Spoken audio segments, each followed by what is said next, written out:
He once threatened to leave NATO, but US President Donald Trump says he has a bit of a different view of the alliance now. Following its summit at The Hague, NATO members agreed to increase their defence spending to 5% by 2035, something the US had been pushing for. But can NATO states really afford this? And was this a genuine win for President Trump?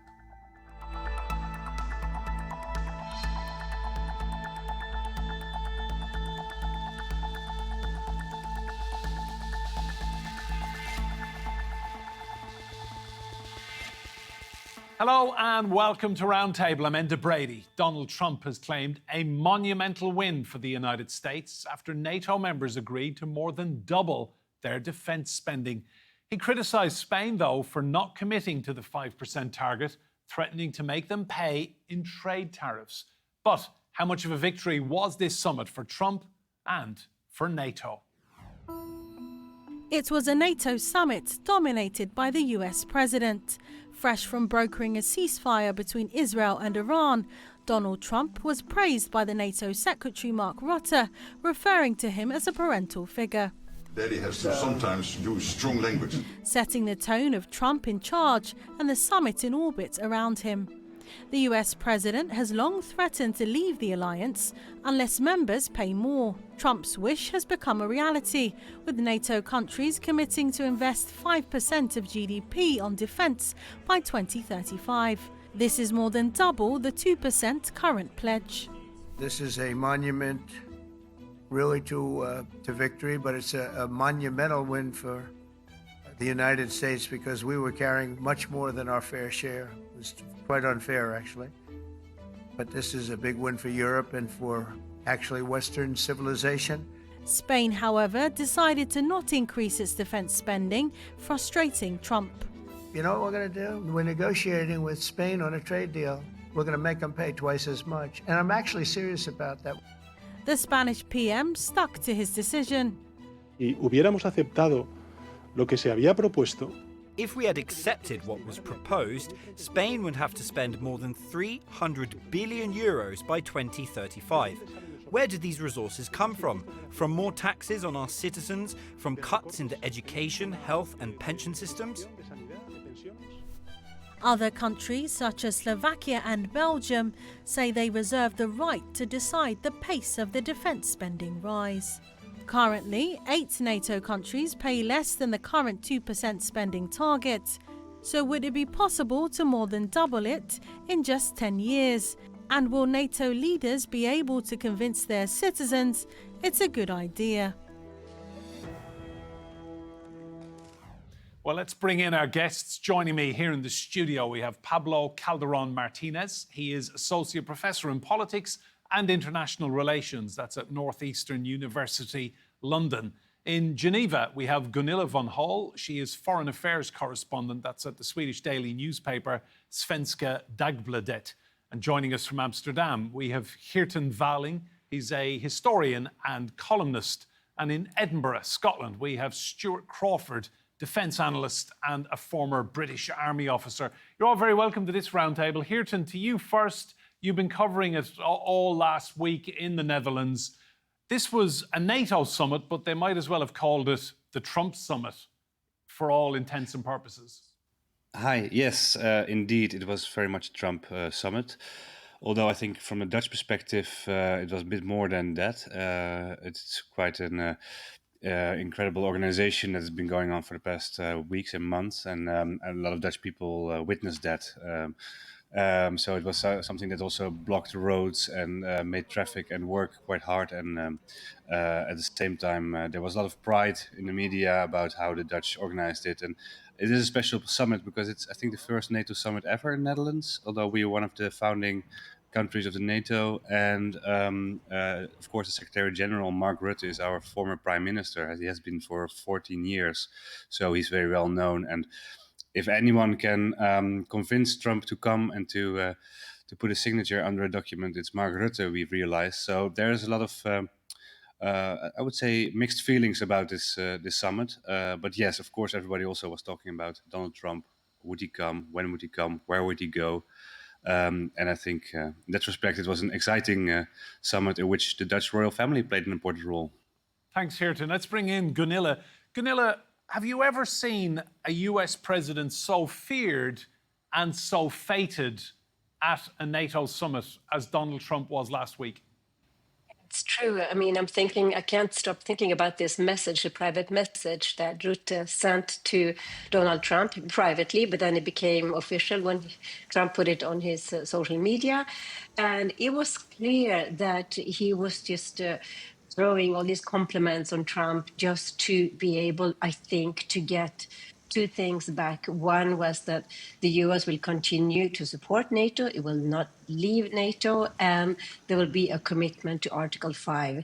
And I think that was what the EU countries or other countries in NATO were really worried about, because on the plane to the NATO meeting, Trump was not completely clear when he spoke to reporters. Well, you can interpret Article 5 in different ways, he said. And that really raised a nervousness among other NATO members, and then things calmed down at the end of this meeting because of the statement where Trump said, "I'm staying with you, and Article 5, I'm committed." And Gunilla, we even heard Mark Rutte refer to President Trump as "daddy." I mean, this kind of language, this obsequiousness, we've never seen this before. No, that's really it is true, actually. He was saying that it's like two little kids playing and fighting in the playground. I think then Rutte said, the NATO Secretary General said that, so then Daddy came and cleared things up. Just saying that is a little bit, you feel like the other NATO members are on their knees in front of this Daddy Trump. It doesn't look very... it doesn't look very impressive, actually. But maybe, it's some people are saying this is a political strategy, a tactic that was used by Rutte, who knows Trump well, that he made this calculation. If I have this strategy and really flower and flourish all these compliments on Trump, we will get what we want. So perhaps it was a good strategy, but it looked a little bit weak and not so strong from the other members, so to say. Stuart, a lot of people won't like hearing it, but President Trump has played a blinder with NATO. He has everyone dancing to his tune. Yes, well, I think that's certainly one way of looking at it, and the way that it will be portrayed in the popular media. For me, it was a win-win. European leaders got America to commit to NATO, and as has been said previously, there were real questions about whether Trump would pull the USA out of NATO, and Trump got what he wanted, which was a commitment to 5% of GDP to be spent by 2035. Whether all the European nations will be able to manage that is another thing altogether, but at least he's got the commitment. So it's a win-win as far as I can see. So he comes out of it very, very happy indeed that he's got this commitment, Stuart. Oh, I think so, absolutely. And it's good for Europe that the USA is not abandoning NATO, and not that I really ever thought that it would, but also for Trump's domestic audience. It's very good because it looks like a victory for him, and that's how he will portray it, and maybe rightly so. But I think overall it's been a good summit. A little bit of obsequiousness on the part of other leaders is sometimes required to get to the finish line, but in this case I think that's worked. Pablo, to you, one country Donald Trump is not happy with is your native Spain. So you're currently spending, 2% of GDP on defence? And your Prime Minister has made it clear that you're not going to get anywhere near 5% in a decade. No, and I think it's several things. Part of political calculation, for the domestic audience as well. Obviously, it's very problematic time for Pedro Sanchez in Spain with corruption scandals and many other different things that are going on there. So I think it plays to his advantage to stand up to Trump, right? Trump is not very popular in Spain at this moment in time, or any moment in time, to be fair. So I think it plays well to his domestic audience, trying to distract a little bit from what's going on in Spain. But also the reality is that 5% of GDP is a lot of money. And whatever you spend in defense, we must remember, is money you're not spending somewhere else, right? So it's money you're not spending in schools, hospitals, education, whatever it is, right? So it's a very unpopular decision. It can be a very unpopular decision, particularly with the situation as it is in Spain. So I think Pedro Sanchez has played it well. There's a little bit of apprehension in Spain because they don't want to feel the wrath of Donald Trump. But let's see what happens in the next 48 hours and see if things calm down a little bit. Do you worry that he may put even bigger tariffs on Spanish goods into the USA as a consequence of this? Well, the thing is, Spain is part of the European Union, right? So if he wants to put higher tariffs, he has to put higher tariffs on the European Union as a whole. You know, Spain is part of a customs area, customs union with the EU. So, there's already high tariffs on the European Union. There's already some sort of a tariff war going on. So I think Spain has been very, very clever here. I think the problem here is more with Spain, with the rest of the European countries and the European allies, because they're not going to be particularly happy that Spain managed to wiggle itself out of that position. Just on that point, Geerten, to you, there will be some resentment, won't there, in other NATO members if they're all being pushed to spend 5% on defence and the Spanish seem to be getting a free ride at 2%. That's going to cause some problems. In that scenario, yes. But I think what Mark Rutte and many other leaders probably realized is that if you make this deal now, and we talk about a decade, there will be another American president, there will be other wars, or maybe less wars going on. It's just a commitment now to show that the alliance is still intact. And in that sense, I think the European part of NATO actually also got what it wanted from Donald Trump by maybe indeed sucking up to him a little bit. But I think that has been proven a successful strategy. And what has just been said about Spain, I think I'm from a nation of accountants. You can, of course, you can categorize your spending in different ways. You can also say that some parts of your educational system are part of your defense spending. You can say part of your infrastructural spendings are defense spendings. So I think if you are a bit more creative, accountants-wise, I think it's quite doable to increase your contribution. Gunilla, looking at what wins votes in elections, for most countries, defence spending is not a vote winner. How do these NATO leaders now set about selling this to their people? Because in many countries, taxes will have to rise. Yeah, this is an issue. It's a real challenge, as someone else mentioned here, that do we need, what they have to do, governments now that promise they will actually raise the investment in defense, is to explain that there's a real security threat.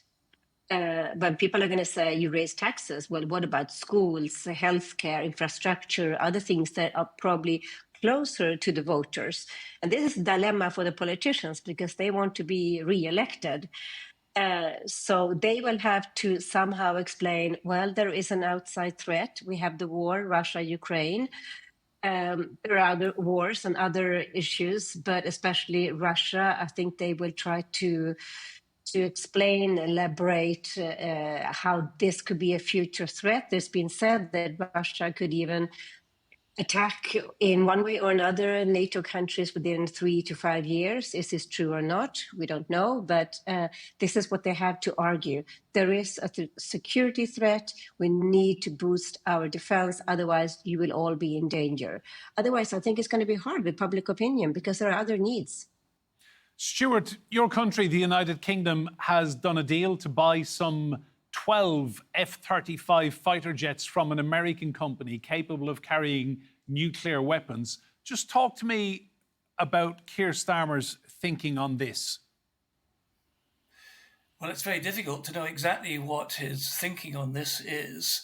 It may be that he's trying to placate the American president by showing commitment to American weaponry at a time when his recently published national security strategy document, which came out at the same time as the NATO summit, was saying we have to reduce our dependence on others. But Britain has this aspiration to buy in total 138 US-built F-35 jet aircraft. 48 of those are on a firm order. And all that has happened here is that we are substituting 12 F-35A dual-capable aircraft. In other words, they can carry conventional or the American B-61 nuclear bomb for 12 of the other ones, which we bought basically to fly off our aircraft carriers, a different version, but much the same sort of capability. There's lots of problems with this because although Britain's going to get this very capable aircraft, it's actually going to be used for training F-35 pilots, because we want to increase the number of aircraft on the front line, and it's quite easy to use these F-35A models to do that. So there's lots of stuff, and we can't refuel them in the air. We'd have to rely on NATO to do the refueling. And of course, they can't drop the US B-61 bomb without US approval. So it's a bit of a mixed bag, actually. But and the commentary in the UK military commentariat, if I can put it that way, is probably about 80% negative on the deal. Thank you, Stuart. Pablo, you hinted earlier on about Pedro Sanchez and his political calculations on all of this. Do you think when it comes to defence, he realises that what will win him the next Spanish election is building more houses, not buying more military aircraft and defence stuff? Absolutely, right? And we've talked about this before, right? Pedro Sanchez is a survivalist, and he's there. He thrives in moments of crisis, and that's where he's at his very best. So I think he's realizing perfectly this is a moment of a bold political decision, of taking a big swing. And right now his calculation is, listen, this is going to put me at odds with Donald Trump, but that may play to my advantage. That shifts the dial from the talk in Spain about corruption scandals and everything that's going on. It makes me look strong, particularly when other European leaders are looking so weak vis-a-vis Donald Trump. And particularly as well, Spain has always had a complicated history with NATO. Spanish membership of NATO has always been a little bit uncomfortable to an extent. And it's always been a bit of a compromise there. It's always been there to sort of, to a certain extent, distract the armed forces. As we know, Spain had a military dictatorship not so long ago. So the history is a little bit complicated as well. So in Spain, spending 5% of GDP, no matter the amount of clever accounting, will never go down well. And I don't think it's a political winner in any shape, way, or form. Not a vote winner. No, absolutely not. No. Yeah. Geerten, give me your impression of how your man is doing in charge of NATO. Mark Rutte, former Dutch Prime Minister, and now he seems to be doing very, very well. I mean, he has taken to NATO leadership like a duck to water. Yes, and I think it fits perfectly with his character, his personality, being a bit modest, humble. He lives in The Hague himself, where he's from originally. He's still living there parts of the week, I think, in his little apartment. Very humble. They say the plumbing is already 50 years old and has never been changed.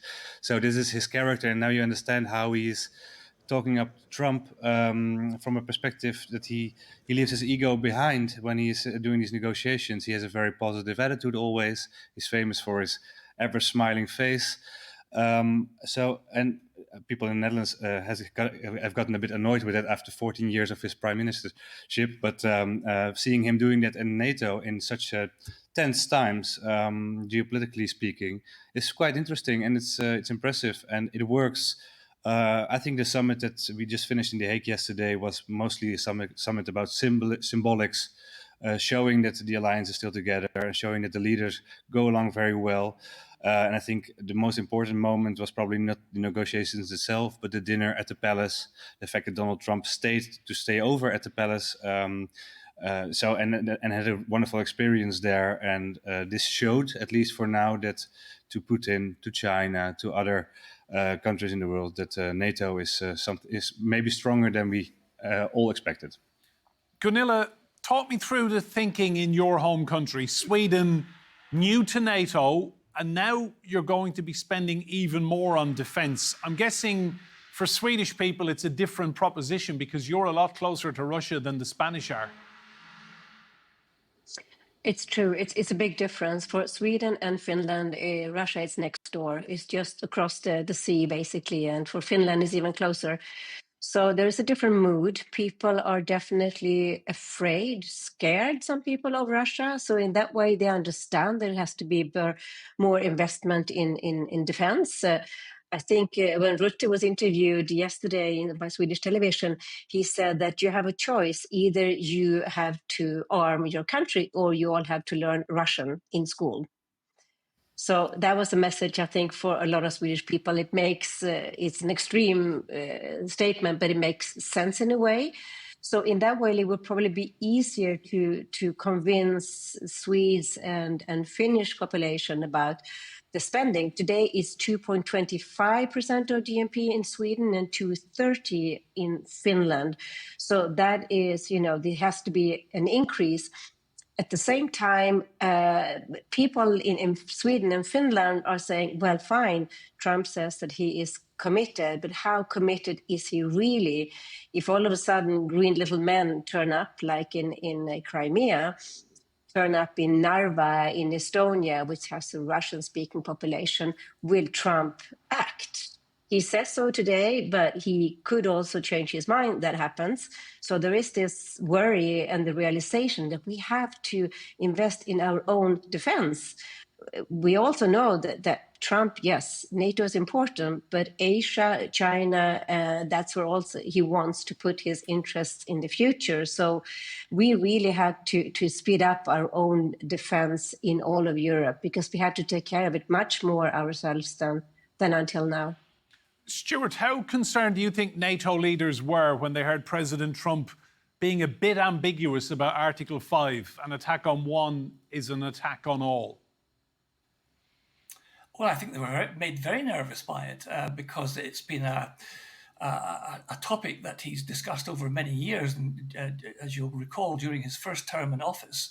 So I think that really concentrated minds in Europe, that if we don't begin to pull our weight, then there is a possibility, not a probability, but a possibility that Trump might pull the Americans out of NATO, or perhaps place less emphasis on NATO as part of our collective defense. So I think that in terms of the result from the recent meeting, I think the UK will be well pleased with the result. The real problem is, as one of the other panel members said, it's selling it to the general public, because I can't see any way that the UK can increase its defence spending to 5% of GDP without raising income tax. And any government that raises income tax risks, of course, losing the next general election vote. That's a very good point, Stuart. I mean, Keir Starmer's under pressure already, because pre-election, a year ago, he was saying taxes would not go up under Labour, and they have. And now, clearly, he's going to have to raise taxes again in the autumn budget. I mean, I think that's almost inevitable. But again, as one of my fellow panelists has already mentioned, many of these measures which we're now discussing will take place, or will come into effect after he's no longer Prime Minister and in the next Parliament. And who knows who's going to form the next government in the UK after 2029. It's very possible that Nigel Farage, who's seen as a populist politician, will hold the balance of power at Westminster. So Starmer has committed the UK to something that he may not be able to see through himself. Pablo, to you, 10 years is a long, long time in politics with all these different countries.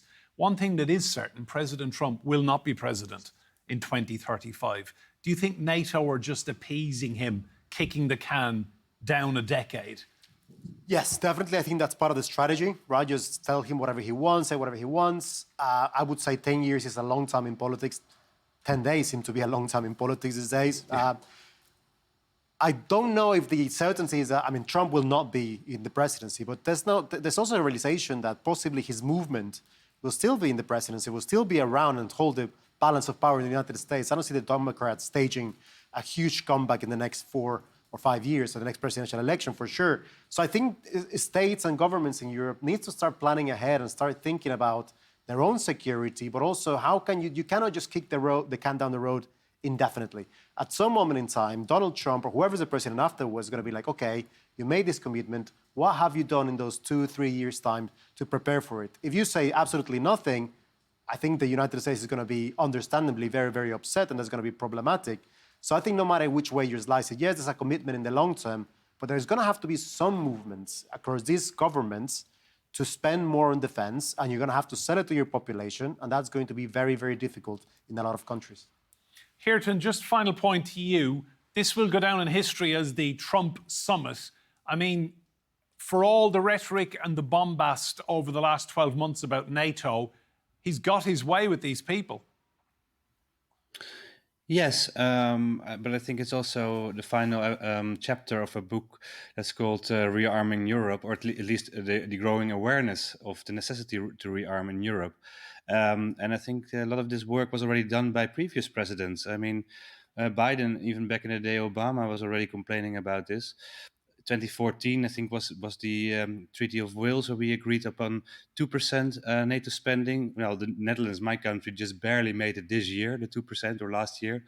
So it is a process. But I think, still coming back to my point, I think it's for symbolic purposes. This is a very strong summit, not only a Trump summit, but also a vital and I would say a militant Europe summit. And Gunilla, to you, Trump won, didn't he? I mean, he went head to head with NATO. He has got exactly what he's wanted from all of these leaders. Yeah, he won for the time being. He won again. Yes, he came, and he first he came to the background that he actually managed to get a ceasefire that we hope is going to hold between Iran and Israel, and then he comes to NATO and he gets exactly what he wants, 5%. So yes, for the time being, he won, but perhaps also EU and the other NATO members are winner in the longer run, because the geopolitical interest of Trump might not be on NATO in the future. We have to remember that it may be more in towards the east, and then NATO has also to get their act together. Stuart, thank you. Gunilla, Geerten and Pablo here in the studio with me as well. Remember, you can see more discussion and debate on our YouTube channel. Just search for Roundtable, TRT World. But for now, from me, Enda Brady, and all the team here, goodbye and thank you for watching.